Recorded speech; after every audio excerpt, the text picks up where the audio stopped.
Trends లో టీడీపీకే అత్యధికం. ఏపీలో జూన్ 4న ఏమి జరగనున్నది అన్నది ఒక ఎడతెగని ఉత్కంఠ. అయితే ఈ రోజు ఉదయం 8 గంటల నుంచి కౌంటింగ్ స్టార్ట్ అవుతుంది. ఏపీ వ్యాప్తంగా ఉన్న మొత్తం ఉమ్మడి 13 జిల్లాలలో కూడా శరవేగంగా ఓట్లు లెక్కింపు మొదలవుతుంది. ఈసారి పోలింగ్ లో ఒక కీలకమైన డెసిషన్ తీసుకోబోతున్నారు. అదేంటి అంటే పోస్టల్ బ్యాలెట్ ని మొదట లెక్కించడం. సాధారణంగా కూడా అదే జరుగుతుంది. కానీ ఈసారి మరింత ఫోకస్డ్ గా దీని మీద ఈసీ దృష్టి పెట్టడానికి కారణం పోస్టల్ బ్యాలెట్ కూడా ఆషామాషి రికార్డ్ క్రియేట్ చేయలేదు. ఏకంగా కొన్ని జిల్లాల్లో అయితే 100% కూడా ఓటింగ్ నమోదు అయింది. దాంతో పోస్టల్ బ్యాలెట్ లెక్కింపు చేపట్టడానికి ప్రత్యేకంగా టేబుల్స్ వేసి మరీ ఈసీ ఏర్పాట్లు చేస్తుంది. ఏకంగా 5 లక్షల దాకా పోస్టల్ బ్యాలెట్ పోల్ అయింది ఈసారి అని అంటున్నారు. సాధారణ ఎన్నికలతో పాటుగానే వాడిగా ఇది జరిగింది అని చెబుతున్నారు. దీంతో మొదట పోస్టల్ బ్యాలెట్ లెక్కించి ఆ మీదట సాధారణ ఓట్లను లెక్క పెడతారు అని అంటున్నారు. పోస్టల్ బ్యాలెట్ లో ఎక్కువ శాతం ఓట్లకు ఎవరికి పడ్డాయి అంటే టీడీపీ కూటమికి అని అనధికారంగా ప్రచారం సాగుతుంది. ఉద్యోగుల, ఉపాధ్యాయులు, వివిధ వర్గాల సర్కార్ మీద ఆగ్రహంగానే ఇంత పెద్ద ఎత్తున ఓట్లు వేశారు అని అంటున్నారు. ఇదే జరిగితే మాత్రం వైసీపీకి బిగ్ షాక్ అని అంటున్నారు. ఇక ఒక ప్రముఖ సర్వే సంస్థ విశ్లేషకుడి అంచనా ప్రకారం చూస్తే 175% ఓట్లకు కూటమికి పడ్డాయని అంటున్నారు. అంటే ఇది భారీగా వైసీపీకి నష్టంగా మారే అంశం.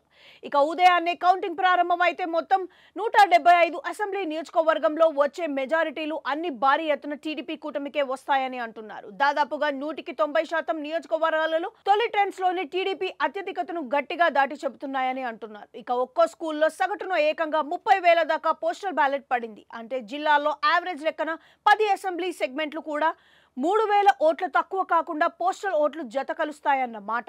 ఈసారి హోరాహోరీగా పోరు సాగిన సంగతి విదితమే. అలాంటప్పుడు 175% ఓట్లు కూటమికి పడ్డాయని ప్రచారం సాగుతుంది.